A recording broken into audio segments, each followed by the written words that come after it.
और चलिए अब बात करेंगे राजा हत्याकांड की, जिसमें एक तरफ तो हर रोज कुछ ना कुछ क्लू सामने आ रहे हैं। कभी बैग मिल रहे हैं, कभी मंगलसूत्र मिल रहा है, तो कभी रिवॉल्वर मिल रही है। लेकिन इसके बावजूद सोनम के भाई गोविंद का मानना है कि कुछ तो है जो इस मर्डर मिस्ट्री में मिसिंग है, और इसका खुलासा वो सोनम से मिलने के बाद करेगा, और इसलिए वो सोनम से मिलना चाहता है। जब हमने उनसे बात की तो हत्याकांड से जुड़े एक के बाद एक कई खुलासे गोविंद की तरफ से किए गए। अब सवाल यह है कि आखिर इस हत्याकांड में अब तक क्या मिसिंग है, इस रिपोर्ट में देखिए।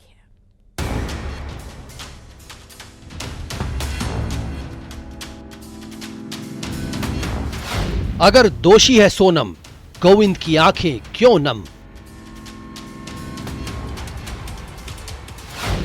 रक्षाबंधन से पहले फूट फूट कर रोया गोविंद।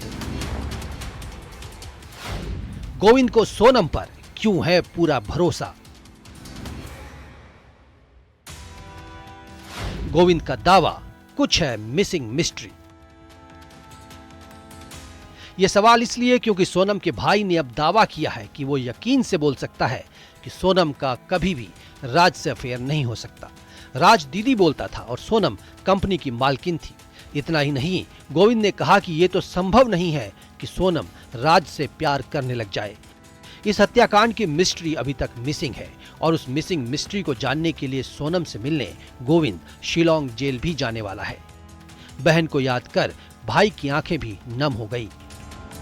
मन आपका इस बात को मानता है कि आपकी बहन ने इतनी बड़ी मास्टरमाइंड थी, इतनी बड़ी उन्होंने हत्या की साजिश रची? देखिए, अभी भी ये जो चीज़ें चल रही हैं कि सोनम मास्टरमाइंड है वगैरह वगैरह, वो गलत है। देखिए, वो उसके पास इतना बड़ा दिमाग नहीं था। हाँ ठीक है, देखिए जो सिचुएशन बता रही है या जो मार्केट में चल रहा है, वो अब कितना सही है कितना गलत है ये कोई भी नहीं जानता।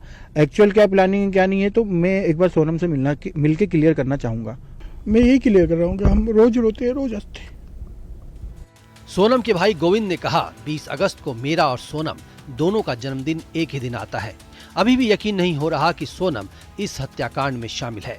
सोनम अगर बेगुनाह होगी तो जमीन आसमान एक करके उसे जेल से बाहर लेकर आऊंगा। नहीं देखिए, मैं उसके पहले ही जाऊंगा और मैं इन सब से चीज़ों की पहले खबर निकालूंगा, एक्चुअल क्यों हुआ, कैसे हुआ, एक्चुअल में उसने करा नहीं करा, क्योंकि ये अभी सभी ट्रायल चल रहा है, मैं कंफर्म नहीं हूँ। अच्छा, फिर भी ये आपका कहना है, अगर आप जाते हैं और आपको लगता है कि कहीं ना कहीं से सोनम जितना इन्वॉल्व की बात है अगर नहीं है, तो फिर वो आप जा सकते हैं कि एक बहन के पास की रक्षाबंधन से?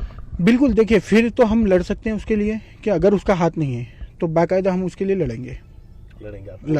उसके लिए बकायदा हाँ, अगर करेंगे, सब करेंगे। देखिए, हमने अभी तक ना एक वकील करा है, ना एक पुलिस वाला करा है, कुछ भी नहीं करा। एक मुलाकात के बाद ही बड़ा निर्णय होगा कि इसमें हमको करना क्या है। गोविंद ने और क्या क्या दावे किए ये भी आपको बताते हैं। गोविंद के मुताबिक सोनम का राज से अफेयर नहीं है। सोनम कंपनी की मालकिन है। राज सोनम को दीदी बोलता था। हत्याकांड की मिस्ट्री अब तक मिसिंग है। राज गुस्सेल स्वभाव का लड़का है। राज और गोविंद के बीच हुआ था विवाद के बाद अकाउंट के काम से उसे हटा दिया गया था। ये सारे दावे सोनम के भाई गोविंद ने किए हैं। अब सवाल उठता है कि अगर राजा की हत्या की मिस्ट्री अब तक मिसिंग है तो सच क्या है? गोविंद पर इतना यकीन क्यों है? क्या इस हत्याकांड के पीछे कुछ और भी छिपा है? इंदौर से मिथिलेश गुप्ता की रिपोर्ट, न्यूज़ 18।